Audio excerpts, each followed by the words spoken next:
નામમાં આપ સર્વને આજના દિવસની પ્રેમી સલામ પાઠવું છું. પ્રભુનો આભાર માનું છું કે પોતાની જ મંડળીમાં તક મળી છે, એને માટે ઈશ્વર પિતાનો પુષ્કળ આભાર માનું છું.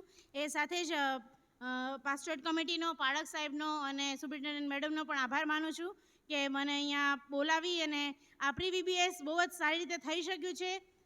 પહેલો ચાન્સ પહેલી વખત કરતા હતા અને પહેલો કંઈક આવું નવું ટ્રાય કરી અને પ્રભુએ તેમાં દોરવણી આપી, પ્રભુએ તેમાં માર્ગદર્શન પૂરું પાડ્યું અને એ પ્રભુ પિતાની હાજરીમાં દરેક કાર્ય થઈ શક્યા છે. તેને માટે ઈશ્વર પિતાનો અને સર્વનો ખાસ આભાર માનું છું. ખાસ આભાર માનું છું બાળકોનો. જો બાળકો ના હોત તો કશું જ શક્ય બન્યું ના હોત, પણ પ્રભુ પિતાએ બાળકોને ગરમીમાં ખાસ સંભાળી રાખ્યા છે. તેને માટે પ્રભુનો આભાર માનું છું અને માતા પિતાનો આભાર કે તેમણે તેમના બાળકોને અહીંયા મોકલ્યા અને અમે કંઈક નવું શીખી શક્યા છે. તેને માટે માતા પિતાનો, બાળકોનો અને આપ સર્વનો આભાર માનું છું. આપણે વચનમાં જઈએ તે પહેલાં અમારો જે મુદ્રાલેખ છે ફિલિપી 4:4, તેમાં કહે છે પ્રભુમાં સદા આનંદ કરો. અને અમે આ અઠવાડિયું બહુ જ આનંદમાં વિતાવ્યું છે. તેને માટે દરેક બાળકો તરફથી હું તમારો આભાર માનું છું. અને ખાસ આપણે વચનમાં જઈએ તે પહેલાં પ્રાર્થનામાં જોડાઈએ. આપણી આંખોને બંધ કરીએ અને પ્રાર્થના કરીએ.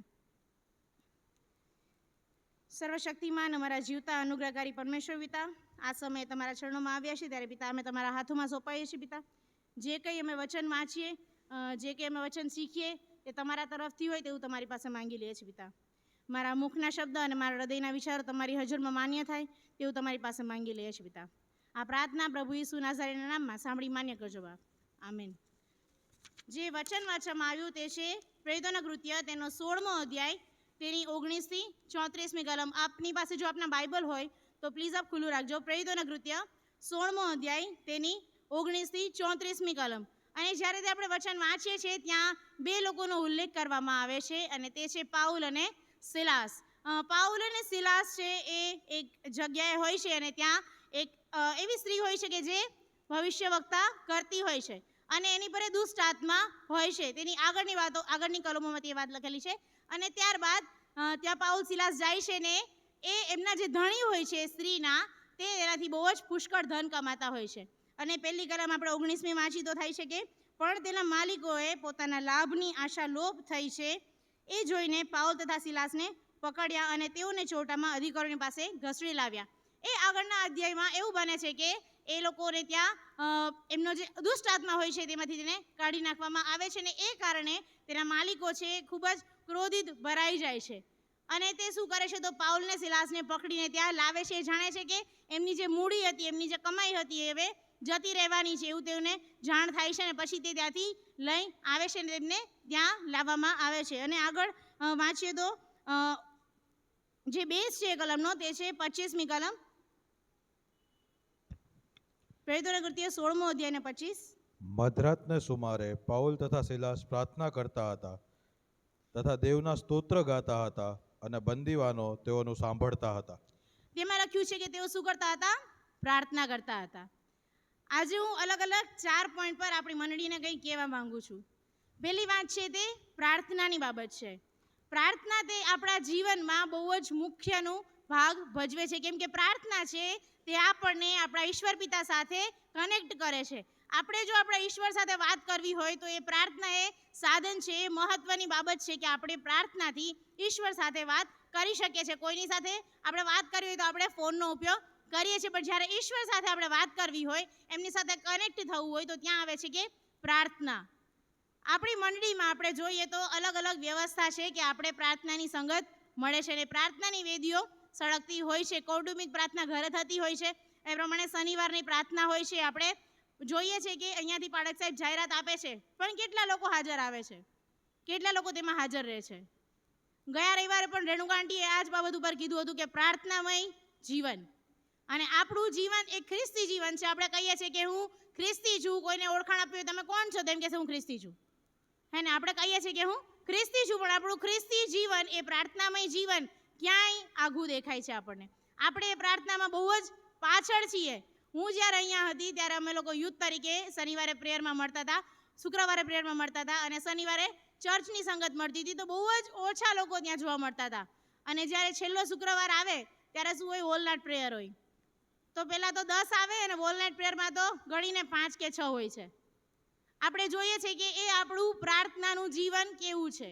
આપણે મંડળી તરીકે જ્યારે પ્રાર્થનામાં મળીએ છીએ ત્યારે પ્રાર્થના છે ઈશ્વરથી આપણને જ્યારે કનેક્ટ કરે છે. પ્રાર્થના છે દરેક મુશ્કેલીઓને દૂર કરે છે. અને અહીંયા પણ જોયું તો પાઉલ ને સિલાસ ક્યાં હતા? તો કે બંદીખાનામાં હતા. અને એ લોકો શું કરતા હતા? તો પહેલા જ કીધું કે પાઉલ તથા સિલાસ પ્રાર્થના કરતા હતા. કયા સમયે? મધરાતને સુમારે. કોઈ સમય નક્કી નથી પ્રાર્થનાનો, પણ એ મધરાતને સુમારે તેઓ બંદીખાનામાં રહીને પ્રાર્થના કરતા હતા.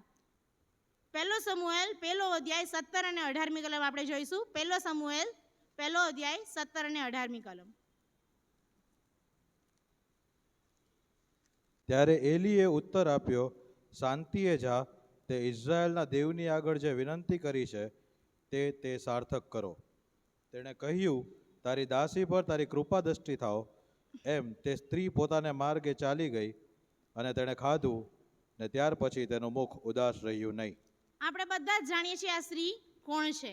આ સ્ત્રી એટલે હાન્ના. હાન્ના છે એના બાળકને માટે ત્યાં રડીને પ્રાર્થના કરતી હોય છે. અને એ વસ્તુ ત્યાં એ યાજક જોવે છે, એલી યાજક ત્યાં જોવે છે ને એને થાય છે કે આણે દ્રાક્ષરસ વધારે પડતો પીધેલો છે ને એમને એમ લાગે છે. અને જઈને ત્યાં વાત કરે છે, પણ તે એને કહે છે કે હું તો દુઃખી મનની સ્ત્રી છું, તારી દાસી બહુ જ દુઃખી મનની છે. અને ત્યારે એલી યાજક તેને કહે છે કે તે જે ઇસ્રાયલના દેવની આગળ જે વિનંતી કરી છે તે સાર્થક કરો. પ્રાર્થના આપણે જ્યારે ઈશ્વર પાસે કરીએ છીએ ત્યાર પછી આપણે હાન્ના જેવું બનવાનું છે. કેમ કે જ્યારે એને એલી યાજક કહે છે કે તે સાર્થક કરો, ત્યાં લખેલું છે કે તે પોતાને માર્ગે ચાલી ગઈ, તેણે ખાધું અને ત્યાર પછી તેનું મુખ ઉદાસ રહ્યું નહીં. જ્યારે આપણે ઈશ્વર પાસે કોઈ પ્રાર્થના લઈને આવીએ છીએ, આપણા મનમાં ઘણા વિચારો છે, આપણે ઘણી બાબતો વિશે વિચાર કરીએ છીએ અને પ્રાર્થના ઈશ્વર પાસે કરીએ છીએ. પણ પ્રાર્થના કરી દીધા પછી આપણા એ વિચારો અટકતા નથી. આપણે હજુ પણ એ બાબતો વિશે આપણા મનમાં વિચાર કરતા જ રહીએ છીએ. આપણા વિચારો છે તે અટકતા નથી કે આનો જવાબ શું આવશે, આનો જવાબ શું આવશે. બાળકોનું 10મા અને 12માનું રિઝલ્ટ હતું ત્યારે ઘણા સ્ટુડન્ટો પ્રાર્થના કરાવતા હતા અને પ્રાર્થના કરીને પછી એ જ બાબત વિશે વિચાર કરે કે હવે રિઝલ્ટ શું આવશે. પણ જ્યારે તમે પ્રાર્થના સાથે રિક્વેસ્ટ કરો છો, ઈશ્વરને વિનંતી મૂકો છો, આકાશવાસી બાપ પાસે તમે કોઈ વાત કરો છો, ત્યાર પછી તમારે તે બાબત તેના પર મૂકી દેવાની છે અને તમારે ઉદાસ રહેવાનું નથી કે નિરાશ રહેવાનું નથી, પણ શું કરવાનું છે? પ્રભુમાં આનંદ કરવાનો છે. તો પ્રથમ બાબત છે કે જ્યારે આપણે પ્રાર્થના કરીએ છીએ એ ગમે તેવા સંજોગોમાં હોય, ગમે તેવી મુશ્કેલીમાં હોય કે ગમે તેવા કપરા સમયમાં હોય, પણ જ્યારે પ્રાર્થના તરીકે આપણે બેસીએ છીએ પ્રભુના ચરણોમાં, પ્રાર્થના કરીએ છીએ, પછી તે બાબત ઈશ્વર પર મૂકી દેવાની છે. આપણે તે બાબત વિશે વિચાર કરવાનો જરૂર નથી, પણ આપણે શું કરવાનો છે? પ્રભુમાં આનંદ કરવાનો છે. ત્યારબાદ પ્રેરિતોના કૃત્યમાં ફરી એકવાર આવીશું. તેનો 7મો અધ્યાય અને તેની 60મી કલમ, છેલ્લી કલમ. પ્રેરિતોના કૃત્ય તેનો 7મો અધ્યાય અને તેની વર્સ 60. તેણે ઘૂંટણે પડીને મોટો ઘાટો પાડીને કહ્યું કે, ઓ પ્રભુ, આ દોષ તેઓને માથે ન મૂક. એમ કહીને તે ઊંઘી ગયો. અહીંયા આપણે જોઈએ તો કોની વાત છે? સ્ટેફનની વાત છે, જે પ્રથમ શહીદ કહેવાય છે. તે પણ ત્યાં પ્રાર્થના કરીને શું થાય છે? ઊંઘી જાય છે. અને શું કહે છે કે એમની પર તે દોષ ના મૂક. આવી પ્રાર્થના આપણા પ્રભુ ઈસુ ખ્રિસ્ત જ્યારે મારા અને તમારા પાપના લીધે વધસ્તંભ પર ચડાયા ત્યારે આવી જ પ્રાર્થના તેમણે પર કરી હતી કે તેઓ જાણતા નથી કે તેઓ શું કરે છે, એવો બાપ તેઓને માફ કર. અને તેવી જ રીતના આ પ્રાર્થના અહીંયા સ્ટેફન કરે છે અને પછી તે ઊંઘી જાય છે. તેથી કોઈને દોષ આપતો નથી. આપણે જ્યારે પ્રાર્થનામાં પ્રભુ પાસે આવીએ છીએ ત્યારે આપણે કોઈની દોષ લઈને તેમની પાસે જવાનું નથી, પણ આપણી જે વિનંતી છે તે આપણા પ્રભુ પાસે લાવવાની છે. અને જ્યારે વિનંતી લાવીએ છીએ ત્યારે દોષની વાત તેમાં આવતી નથી. ઘણા લોકો આપણે જોઈએ તો પ્રાર્થના કરતા હોય તો પરોશી અને દાણીની વાત આપણે જોઈએ. પરોશી કઈ રીતે પ્રાર્થના કરે છે? ઊંચું જોઈને, આકાશ તરફ જોઈને, ને દાણી છાતી કૂટીને પ્રાર્થના કરે છે અને ત્યાં તેની નમ્રતા દર્શાય છે. જ્યારે આપણે પ્રાર્થના કરીએ છીએ ત્યારે આપણે નમ્ર હૃદયથી પ્રભુ પાસે આવવાનું છે, પણ કોઈનો દોષ લઈને નહીં, પણ આપણી જે વિનંતી છે તે પિતા પાસે લઈને આપણે આવવાની જરૂર છે. આપણે પ્રેરિતોના કૃત્ય 16મો અધ્યાય તેની 25મી કલમ ફરી વાંચીશું.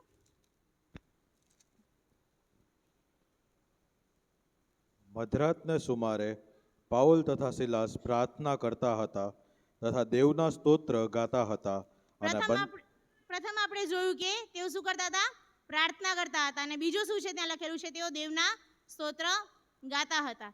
જ્યારે અમે પ્રી VBS સેલિબ્રેટ કરતા હતા ત્યારે પ્રથમ દિવસે અમે ડાન્સિંગ ડે ઉજવ્યો હતો કે દાઉદની માફક આપણે પૂરા બળથી નાચવું જોઈએ, અને બીજા દિવસે અમે સિંગિંગ ડે ઉજવ્યો હતો.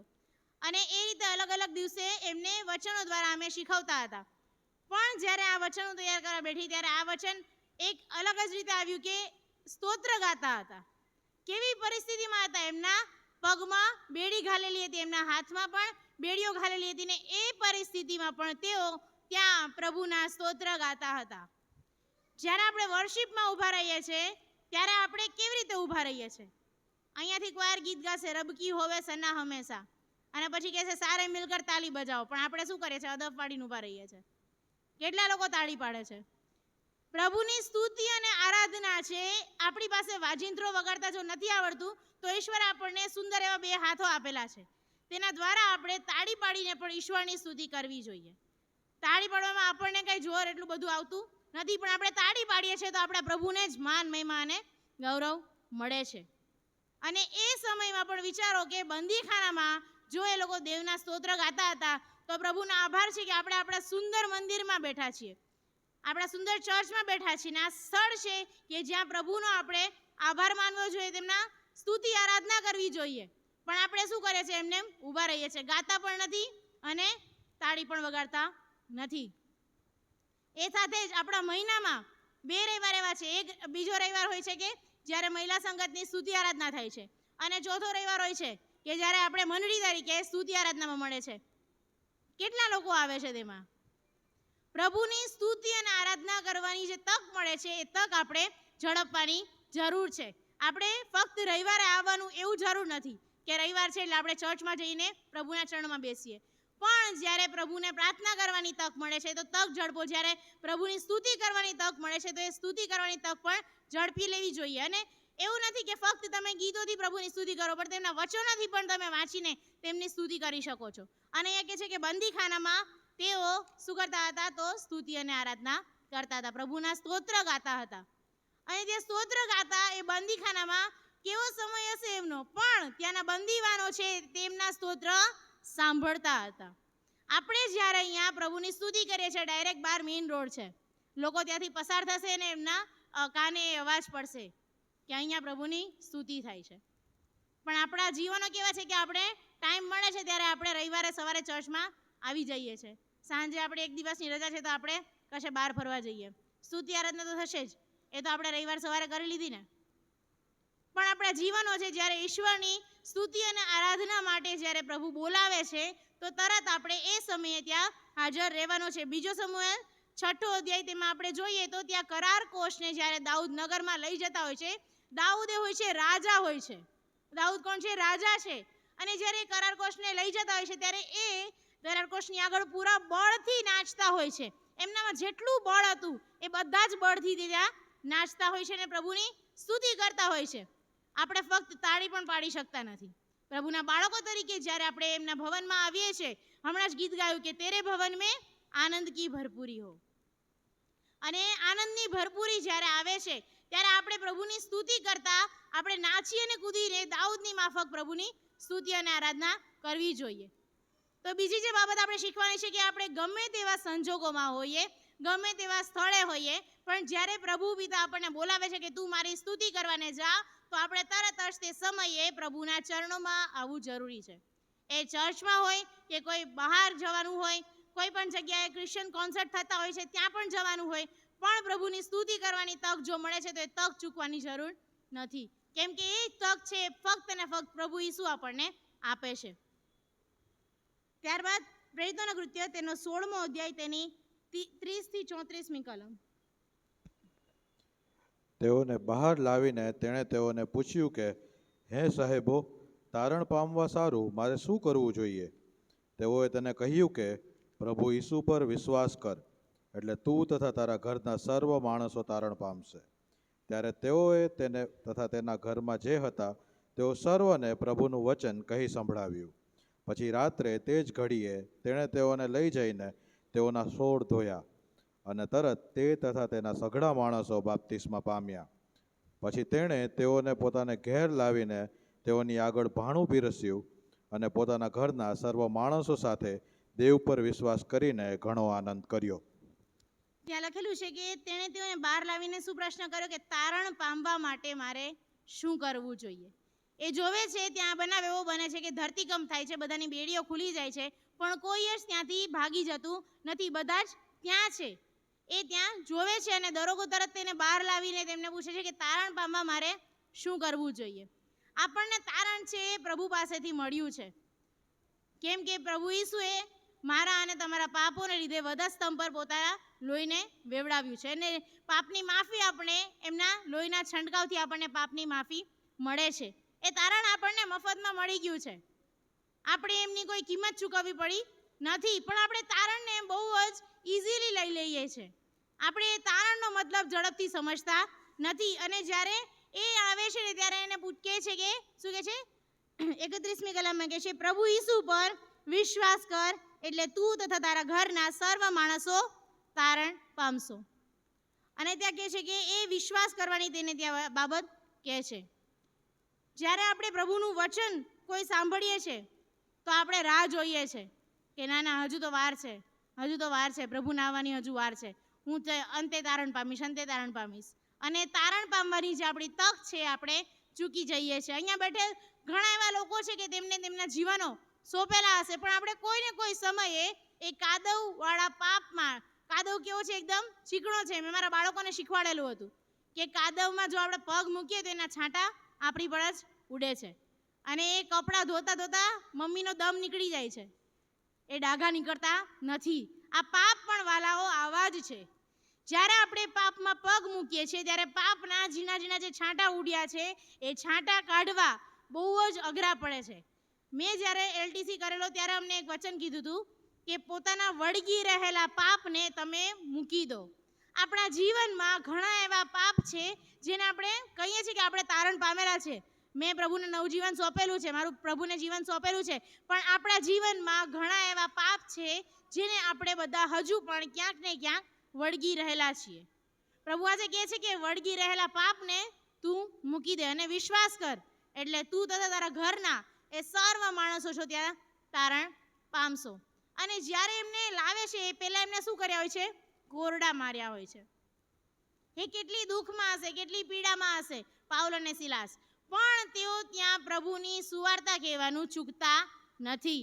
ત્યાં પ્રભુનું વચન કહેતા તેમને અટકાવ થતો નથી. એમ નથી કહેતા કે ભાઈ પહેલાં પાણી પા ને અમને, પહેલાં અમને પાણી પા, અમારા છોડ દો. પણ શું કહે છે? તરત જેવો પ્રશ્ન કરે છે ને તરત તેમને ત્યાં જવાબ મળે છે કે પ્રભુ પર વિશ્વાસ કરો એટલે તું તથા તારા ઘરના સર્વ માણસો તારણ પામશો. ત્રીજી બાબત છે કે તારણની બાબત. આપણે જ્યારે તારણ પામીએ છીએ ત્યારે આપણે મફતમાં મળ્યું છે તો આપણે એ ભૂલી જવાનું નથી, પણ ઈશ્વર પર વિશ્વાસ કરવાનો છે. અને જ્યારે આપણા જીવનમાં આપણે કોઈ પાપને હજુ વળગી રહેલા છે તો એ પાપને આજે છોડી દેવાના છે. આપણે જોઈએ તો કેમ્પમાં જ્યારે બાળકો જાય છે ત્યારે લાસ્ટમાં કેમ્પ ફાયર કરવામાં આવે છે અને એમને કહે છે કે આ ચીટલો અને એમાં તમે જે પાપ કરેલા છે એ નખોને આ અગ્નિમાં બાળી નાખો. એ ખાલી બાળવાની વાત નથી પણ એને છોડવાની વાત પણ છે. આપણા જીવનમાં જે પાપો રહી ગયેલા છે તેને આજે આપણે છોડી દેવાની જરૂર છે. અને છેલ્લી બાબત છે કે ત્યાં લખેલું છે કે ત્યાં તરત જ તેમના સોળ ધોવે છે. 33મી કલમમાં પછી રાત્રે તે જ ઘડીએ તેણે તેઓને લઈ જઈને તેઓના સોળ ધોયા અને તરત તે તથા તેના સઘળા માણસો બાપ્તિસ્મા પામ્યા. એ લોકો ત્યાં વાર જોતા નથી કે કાલે બાપ્તિસ્મા લઈશું, પછી લઈશું, પછી લઈશું, પણ શું તરત જ જેવા તેમના સોળ ધોવે છે તરત તેઓ બાપ્તિસ્મા પામે છે અને ત્યાં એક નવા કુટુંબની આપણે સ્થાપના જોઈએ છે. અને છેલ્લે કહે છે કે દેવ પર વિશ્વાસ કરીને ઘણો આનંદ કર્યો. જ્યારે આપણે તારણ પામીએ છીએ ત્યારે પણ આપણે પ્રભુમાં સદા આનંદ કરીએ છીએ. એક એક બાબતમાં પ્રભુ આપણને કહે છે કે તું આનંદ કર. કોનામાં? તેનામાં. પ્રભુમાં સદા આનંદ કરો. માથીની લખેલી સુવાર્તા તેનો 28મો અધ્યાય અને 19 અને 20મી કલમ આપણે જોઈશું. એ માટે તમે જઈને સર્વ દેશનાઓને શિષ્ય કરો, બાપ તથા દીકરા તથા પવિત્ર આત્માને નામે તેઓને બાપ્તિસ્મા આપતા જાઓ. મેં તમને જે જે આજ્ઞા કરી તે સર્વ પાળવાનું તેઓને શીખવતા જાઓ અને જુઓ, જગતના અંત સુધી હું સર્વકાળ તમારી સાથે છું. અહીંયા આપણે જોયું કે પ્રભુ ઈસુએ આપણને એક મહાન આદેશ આપ્યો છે કે જઈને સર્વ દેશનાઓને શિષ્ય કરો.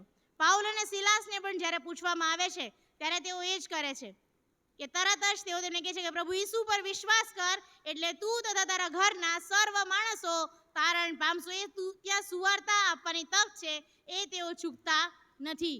આપણે જાણીએ છીએ કે મેળામાં આપણને ઘણી વખત સ્ટોલ કરવામાં આવે છે અને હિલિંગ સેન્ટરે પર સ્ટોલ કરવામાં આવે છે. અમે નાના હતા ત્યારે આપણા ચર્ચના ગેટ પર સ્ટોલ કરતા હતા અને હું અને મારી મિત્રો અમે લોકો દર રવિવારે ચર્ચ પતે એટલે તરત જ બહાર જઈને બધાને સુવાર્તા કહેવાની તક ઝડપી લેતા હતા.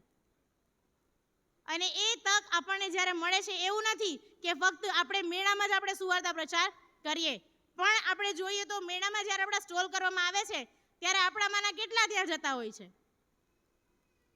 કેટલા જૂજ વ્યક્તિઓ ત્યાં જોવા મળે છે. આપણે મેળામાં ફરવા જઈએ છીએ પણ શું આપણે સુવાર્તા આપીએ છીએ?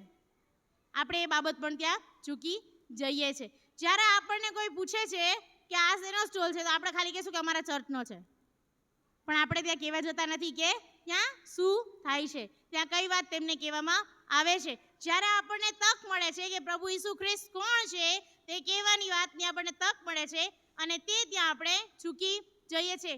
આજનું જે વચન છે પ્રભુ આપણને એ જ કહી રહ્યા છે કે જ્યારે પણ તમને એ સુવાર્તાની તક મળે તો એને ચૂકશો નહીં. એ તમારા જીવનની સાક્ષી કહેવાની વાત હોય કે તમારે પ્રભુ ઈસુનું કોઈ વચન કહેવાની વાત છે, પણ તે વચનને કહેતા આપણે બીવાનું નથી. આપણે ગુજરાતમાં આપણે બહુ જ સારી રીતે રહીએ છીએ, પ્રભુનો આપણે આભાર માનીએ, પણ હમણાં જ્યારે અમે મેરઠ ગયેલા ત્યાં બહુ જ ખતરનાક પરિસ્થિતિ છે. અમને એટલું જ કીધું કે તમે કોઈને કહેતા નહીં કે તમે અહીંયા શું કામ આવ્યા છો. અમે ટ્રેનિંગ માટે ગયેલા પણ અમને એટલું જ કીધું કે તમે બહાર નીકળીને કહેતા નહીં કે તમે ખ્રિસ્તી છો અને તમે ટ્રેનિંગ માટે આવેલા છો. ત્યાં જ્યાં રજિસ્ટર્ડ કરેલું ચર્ચ કે સ્કૂલ હોય એની અંદર જ ચર્ચ ચાલે છે. આપણે જેમ ઘરમાં સેવાઓ મળે છે, અલગ અલગ પ્રેયર મળે છે, કૌટુંબિક પ્રેયર કરી શકીએ છીએ, તેને માટે ઈશ્વરનો આભાર માનવો જોઈએ. ત્યાં એટલી ખતરનાક પરિસ્થિતિ છે કે દર રવિવારે એક બાળક ગાયબ થઈ જાય છે અને તે લોકોની જ્યારે આપણે જીવન જોઈએ તો એ જોઈને આપણને એટલું દુઃખ થાય છે કે આ કઈ રીતના સેવા કરતા હશે. પણ પ્રભુનો આભાર માનીએ છીએ કે અહીંયા આપણને એવી કોઈ જ તકલીફ પડતી નથી, કેમ કે પ્રભુ આપણી સાથે છે.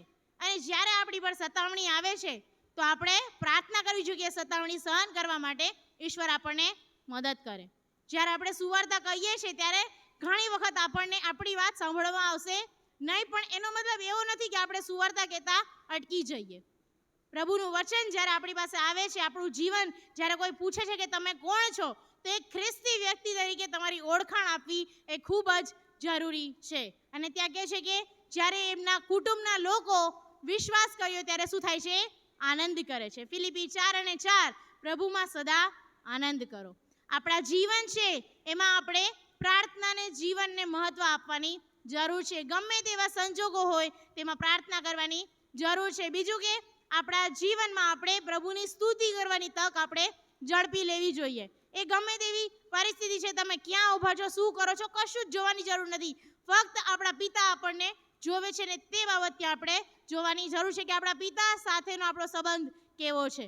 અને જ્યારે આપણે પ્રભુની સ્તુતિમાં આવીએ છીએ ત્યારે પ્રભુ અવશ્ય ખુશ થાય છે અને તે કહે છે કે એક પાપી પસ્તાવો કરે ત્યારે આકાશમાં ભરપૂર આનંદ થાય છે. તો આપણા તારણની વાત જોઈ લઈએ કે જ્યારે આપણે આજે આપણા વળગી રહેલા પાપને એ છોડી દઈશું ત્યારે આકાશમાં કેટલો આનંદ થશે, કેમ કે પ્રભુમાં સદા આપણે આનંદ કરવાનો છે. છેલ્લે કે આપણે જે સુવાર્તાની વાત આપણને ખબર છે, પણ ઘણા એવા જગતના આપણા વાલાઓ છે જેમને હજુ પણ જાણ નથી, તો તેમને આપણે જઈને કહેવાનું છે. આપણે 2 મિનિટ આપણી આંખોને બંધ કરીએ અને આજે આપણે વિચારીએ કે આપણું એ પ્રાર્થનામય જીવન કેવું છે.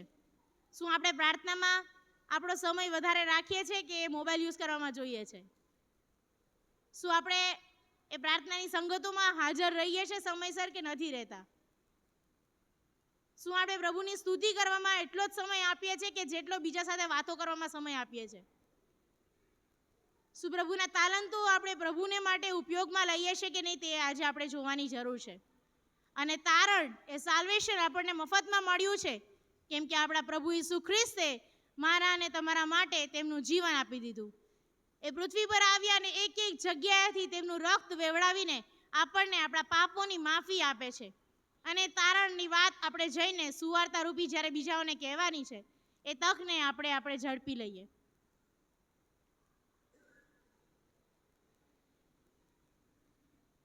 વાલા પ્રભુજી, આ સમયે તમારી હજુરીમાં આવ્યા છે ત્યારે આ વચનને માટે તમારો પુષ્કળ આભાર માનીએ છીએ અને તમારી સ્તુતિ કરીએ છીએ પિતા. તમે તે વચન મારા મુખ દ્વારા બોલ્યા છો પિતા, અને અહીંયા બેઠેલના જીવનમાં જ્યારે કાર્ય થયું હોય ત્યારે પિતા એ પ્રાર્થનામય જીવન તેમનું તેઓ સ્ટ્રોંગ બનાવે તેવું તમારી પાસે માંગી લઈએ છીએ પિતા. એમણે કોઈ નવો નિર્ણય લીધો છે કે જો વળગી રહેલું પાપ છે તેઓ છોડવા માંગે છે અને શેતાન તેમ કરવા દેતો નથી, તો પ્રભુ ઈસુ ખ્રિસ્ત નાઝરીના નામમાં આ સમય અમે શેતાનને ધમકાવીએ છીએ અને અહીંયાથી અમે દૂર કરીએ છીએ, કેમ કે તમારું વચન કહે છે કે તે હજુ સુધી મારી પાસે કંઈ માગ્યું નથી, તું માગ તે હું તને આપીશ. ને આ સમયે તે શક્તિ તમારા દરેક વાળાઓને તમે આપો તેવું તમારી પાસે માંગી લઈએ છીએ પિતા. એ તમારી સ્તુતિ કરવાની તક છે, તેઓ ઝડપી લે પિતા. પિતા, બીજાઓ જાણે કે ખ્રિસ્તી જીવન તે કેવું છે પિતા, તેવું તેમનું જીવન બનાવો તેવું તમારી પાસે માંગીએ છીએ પિતા. પિતા, અમારી પાસે તો એ સુવાર્તા છે, પણ જઈને બીજાઓને અમારે કહેવાની છે અને તમારા આદેશને અમારે માનવાનો છે. ત્યારે અહીં બેઠેલ પ્રત્યેકના જીવનોને તમે એવા બનાવો કે તેમના જીવનની સાક્ષી કહીને તમે જે મહાન ચમત્કારો તેમના જીવનમાં કર્યા છે તે કહીને પિતા તમારી જ પ્રશંસા કરે તેવું તમારી પાસે માંગીએ છીએ. એ બાબતો દ્વારા ફક્ત ને ફક્ત તમને જ માન, મહિમા, ગૌરવ મળે તેવું તમારી પાસે માંગી લઈએ છીએ પિતા. અમારા જીવનો એવા બનાવો પિતા કે એના દ્વારા તમને માન, મહિમા, ગૌરવ મળે પિતા. અને પિતા, અમે તમારામાં સર્વકાળ અને સદા આનંદમાં રહીએ તેવું તમારી પાસે માંગી લઈએ છીએ. જો એવા દુઃખો છે કે જેમાં અમારે એ સુખની જરૂર છે, તો એ સુખ તમારી પાસેથી જ છે પિતા. અને પિતા, આ સમયે અમારા મન તમારી પાસે લાવીએ છીએ પિતા. જે વિનંતીઓ અહીંયા બેઠેલે કરી છે તે તમે સાંભળી છે અને અમારો વિશ્વાસ કહે છે કે આવનાર દિવસોમાં તમે તેમને વધારે ને વધારે તમારામાં પરિપક્વ કરવાના છો, તેને માટે તમારો આભાર માનીએ છીએ પિતા. મારા પિતા, અમે ઘટતા છે અને તમે વધતા જાઓ. અમારી પ્રાર્થના અમારા ધન્યતાના મધ્યસ્થ પ્રભુ ઈસુ નાઝરેના નામમાં સાંભળી માન્ય કરજો પિતા. આમીન.